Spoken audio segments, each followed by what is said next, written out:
Welcome to Estero Today, produced by Engage Estero. I'm your host, Mike Wasson. Hope that your 4th of July holiday was happy and enjoyable. It's always great to take a break and realize how fortunate we are in America to be free. For me, the news that weekend was wonderful and also very scary. First, the scary.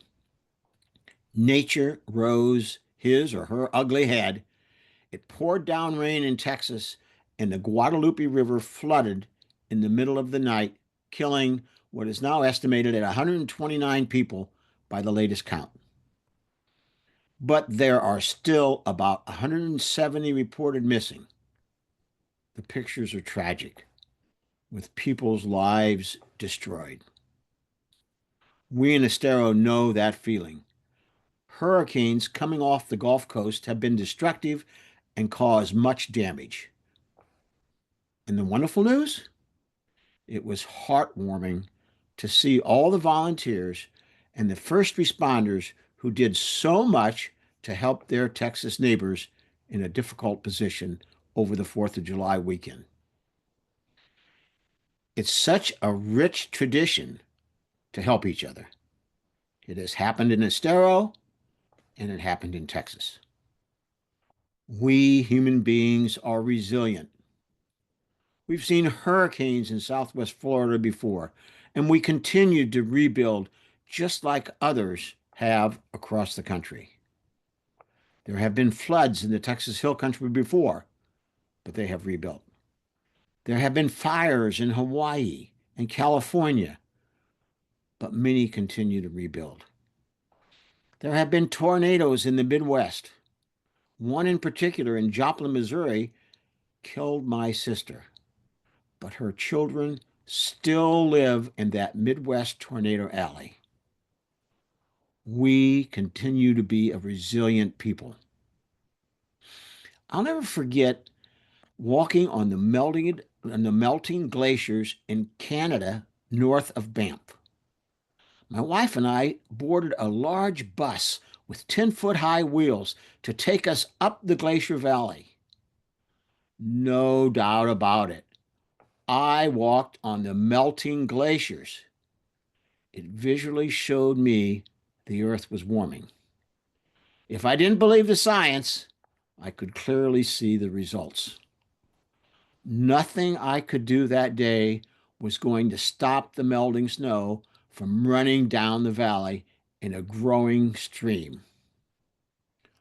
I was convinced the climate had changed.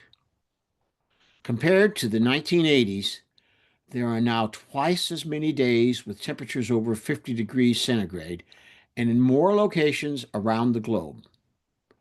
And accompanying this rise in temperatures has been a five-fold increase in weather-related disasters over the past 50 years. This pattern has continued to grow over the past 4 years since the articles addressing the above facts were written. In the U.S. and Canada, numerous weather-related disasters have already occurred in the first half of 2025, including wildfires, flash floods, and storms that have produced deadly tornadoes. An article written by Engage Estero President Alan Bowditch asks, what is resilience? Why should Greater Estero be concerned? And what is being done, or what more should be considered to secure our future? Compared, um, this pattern of warming temperatures has continued to grow over the past 4 years since the article above addressed the facts written. But what is most concerning is their frequency and increased intensity that are rising has met growing concern among government officials and the public. While debates about the causes of global warming continue, its effects demand action to address well-supported predictions of warmer ocean temperatures, rising sea levels, more intense storms, and impacts on farming and other vegetation. To quote an expert, the number of weather, climate, and water extremes is increasing and will become more frequent and severe in many parts of the world as a result of climate change, says World Meteorological Organization Secretary General Professor Tallis. He continues, that means more heat waves, more droughts, more forest fires, such as those that we have recently seen in Europe and North America. We have more water vapor in the atmosphere, which worsens extreme rainfall and deadly floods. The warming oceans have influenced the frequency and reach of the most intense tropical storms, he adds. The definition of resilience is as follows. Resilience in the context of global warming refers to the capacity of systems, that's natural systems, human systems, and systems that we build, to be prepared for, respond to, recover from, and adapt to the impacts of climate. It's about withstanding extreme weather events and long-term effects from sea level rise, heat waves, and droughts. Given Estero's location on the Gulf Coast, it is crucial for the safety of our community that resiliency remains a top priority in plans. Engage Estero is pleased to report that this issue has received attention, and the Estero Village Management and Council have already implemented several resiliency measures. Time today does not permit me to go into all the details, but you can find them in that article written by Engage Estero President Alan Bowditch. When he asked, what is resilience?